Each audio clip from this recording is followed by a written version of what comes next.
Assalamualaikum warahmatullahi wabarakatuh. Waalaikumsalam warahmatullahi wabarakatuh. Ya, berjumpa lagi dengan Bu Prima dan juga Bu Hermin. Hari ini kita akan belajar tentang keberagaman aktivitas ekonomi di Indonesia. Ya. Pada tema 7.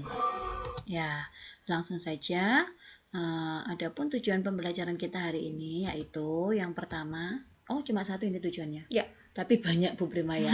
Anak-anak akan mengetahui keragaman aktivitas ekonomi yang ada di Indonesia. Ya.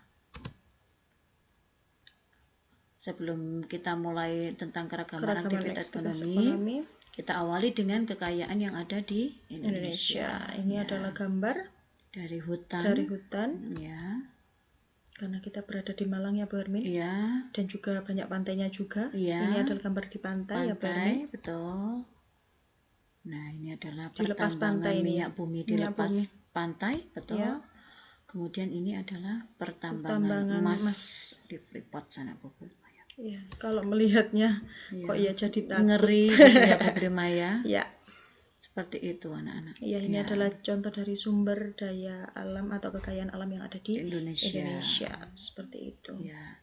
Sumber daya alam yang tadi ada pada gambar itu ada yang dapat diperbarui dan ada yang tidak dapat diperbarui. Ini juga kita sudah pernah bahas ya Bu Hermin ya di tema sebelumnya. Nah, yang berikutnya adalah sumber daya alam ini yaitu gunanya semuanya ini adalah untuk kemakmuran rakyat Indonesia dan ini juga sudah dijamin oleh undang-undang ya Bu Hermin. Betul sekali Bu Prima. Dan oleh sebab itu dalam pemanfaatannya harus disertai dengan tindakan pelestarian ya, supaya tidak musnah, betul. Supaya tidak langka, habis dan lain sebagainya ya. Memang kalau sumber daya alam apalagi yang tidak dapat diperbarui pasti akan habis. Tetapi kita harus menggunakan manfaatnya dengan sebaik-baiknya. Ya, dengan bijak tentunya. Nah, berkaitan dengan pemanfaat tadi, maka ada keragaman aktivitas ekonomi masyarakat yang ada di Indonesia. Ada dalam bidang pertanian, kemudian peternakan, perikanan, kehutanan, pertambangan, industri, perdagangan, dan juga jasa. Banyak sekali yang harus dibahas. Mari kita bahas satu persatu ya Bu Prima ya. Yang pertama adalah dalam bidang pertanian. Ya. Nah, ini adalah membajak sawah dengan traktor. Kemudian ini adalah kalau dalam bahasa Jawa itu mengambil padi atau sebelum ditandur atau sebelum ditanam. Ini menyemaikan masih menyemaikan dulu atau kalau dalam bahasa Jawa itu namanya daud itu Bu Hermin. Daud itu ini Bu Prima. Jadi masih membuat bibitnya itu ya. Jadi ini dikumpulkan biar nanti pada saat nandur itu tidak kesulitan gitu loh Bu Hermin. Pada saat menanamnya itu tidak kesulitan. Nah, ini baru ini menanamnya atau tandur itu dalam bahasa Jawa. Tanam ini mundur ya. Ya, ini memberikan pupuk atau kalau biasanya orang itu ngemes. Bu Prima, kenapa kok nanamnya mundur? Kalau nanamnya maju hancur semuanya Bu Hermin di depan. Injak semua ya. Makanya namanya nandur, nanamnya seperti itu. Ya, jadi ini memberikan pupuk itu ya. Sekarang ini sudah kalau di Jombang di tempat tinggal saya Bu Hermin, tempat lahir saya, itu sudah pakai mesin Bu Hermin. Jadi yang dicontohkan di internet itu gitu di YouTube itu. Ya, jadi sudah pakai mesin. Ya. Jadi sudah pakai teknologi modern. Ya, ini yang masih teknologi tradisional. Kan ada beberapa sawah yang satunya dipakai tetap menggunakan tenaga manusia, yang satunya menggunakan tenaga mesin. Ya, ini kalau memanennya masih belum ada Bu Hermin. Sementara ini kalau yang saya tahu belum. Jadi masih menggunakan alat manual yaitu pakai kalau dalam bahasa Jawa itu arit itu Bu Hermin. Sabit, seperti itu, sabit. Jadi masih dipotongnya pakai sabit itu. Pakai sabit. Ya. Nah, itu tadi pertanian padi, ini yang sayuran, ini yang ini ada yang buah. Kalau yang ini adalah kalau dulu pernah kita bahas yang semangka ya Bu Hermin. Kalau yang ini adalah melon. Nah, itu cara menanamnya beda dengan semangka. Kalau tetap harus pakai Bu Hermin? karena rambatnya itu harus ke atas, jadi dia harus dibuat rambatan atas. Ini Tapi ya, kalau makanya ada kayu-kayunya. Ya, kalau semangka Bambu. itu di bawah.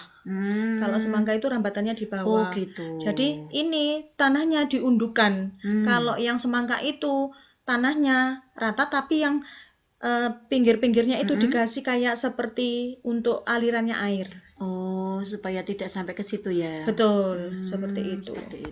Jadi kalau di tempat tinggal saya dulu, memang lebih sulit menanam melon daripada menanam semangka. Soalnya memang ya itu kesulitannya ada beberapa hal gitu kan. Iya. Nah, itu pengalaman berharga ya anak. Siapa tahu nanti dari anak-anak ada yang ingin menjadi petani buah. Iya, Bu Hermin. Dan memang tidak bisa ditanam di kondisi dingin. Karena hasilnya nanti daunnya bisa apa? Kalau yang sudah pernah dijelaskan itu. Oh iya, yang Bu Prima cerita ya.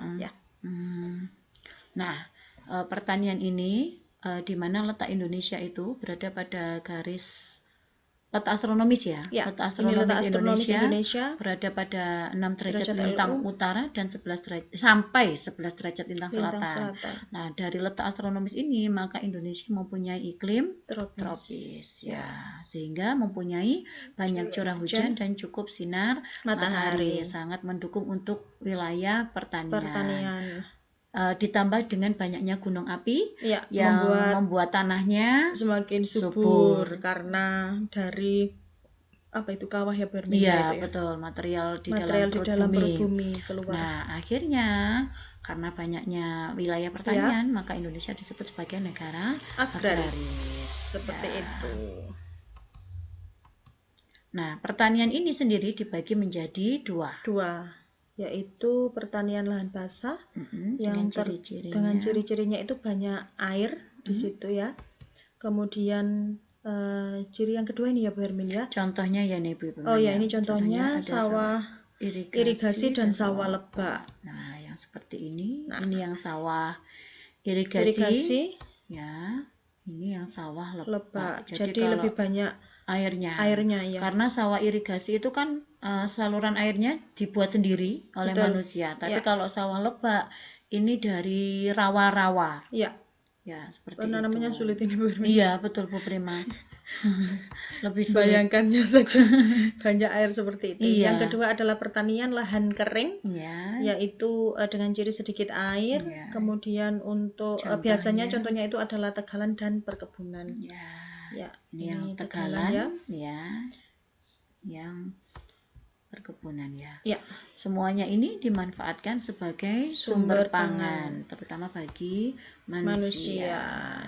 Makanya itu menjadi petani itu adalah cita-cita juga yang mulia. Yang mulia, betul sekali. Tanpa petani kita tidak bisa makan. Betul. Ya, karena semua sayur, buah, makanan pokok kita itu semua dari pertanian. Nah, berikutnya adalah dalam bidang peternakan. Peternakan ini dibagi menjadi 3 anak. Ada peternakan unggas yang pertama, contohnya adalah ini ada peternakan ayam, peternakan bebek, dan juga kemudian ini burung. Apalagi di area Sukun, Kelayatan dan sekitarnya Kota Malang. Ini itu lagi boomingnya lovebird itu ya. Kemudian yang kedua adalah peternakan hewan kecil. Contohnya adalah peternakan kambing dan juga peternakan domba. Sama satu lagi nih, kelinci. Yang ketiga adalah peternakan besar.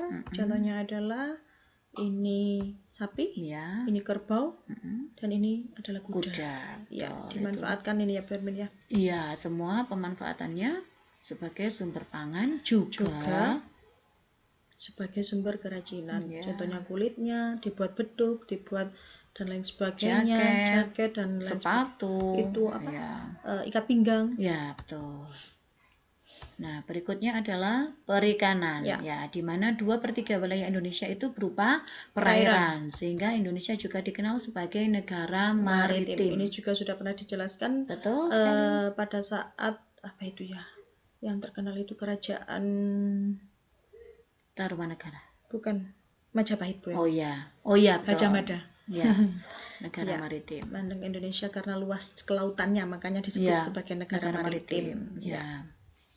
Perikanan ini di Indonesia dilakukan secara tradisional sehingga hasilnya juga masih kurang optimal. Ya. Nah, ini adalah cara perikanan dengan menggunakan tangkap dan perikanan budidaya ya Bu Hermin ya.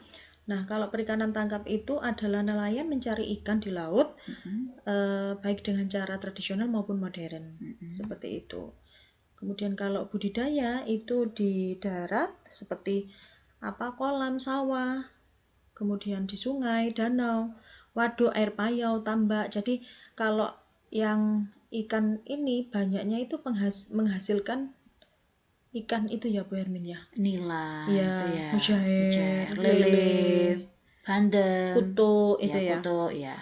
Kalau yang perikanan tangkap itu yang tuna, itu ya. Makarel, tongkol dan lain sebagainya itu yang banyak dihasilkan di laut. Ya. Berikutnya adalah kehutanan ya. Di mana kembali lagi Indonesia yang beriklim tropis itu sehingga memiliki banyak hutan hijau. Dari hutan hijau itu sendiri diperoleh hasil hutan yang berupa kayu dan juga non-kayu. Yang non-kayu contohnya adalah Kiina. Ini yang dimanfaatkan untuk obat malaria. Ya, kemudian ada karet. Karet ini ini proses dimanfaatkan penyadapannya untuk bahan-bahan yang menggunakan karet ya terutama. Kemudian damar. Ya, ini pohonnya, ini tanamannya. Ini tanaman damarnya. Ya. Ini fungsinya adalah cukup banyak ini Bu tadi cukup banyak Bu Hermin. Untuk furnace, untuk apa tadi Bu Hermin? Obat gigi. Itu penempel gigi itu. Oh ya. Kemudian sagu. Nah, ini contohnya tanaman sagu yang dimanfaatkan adalah oleh orang daerah timur sana ya Bu Prima. Bagian batangnya. Kemudian ada rotan. Nah, ini tanamannya, ini yang biasanya digunakan untuk kerajinan juga, termasuk furniture ya Bu Prima. Kursi dan lain sebagainya itu. Semuanya ini pemanfaatan yang pemanfaatannya harus disertai dengan pelestarian.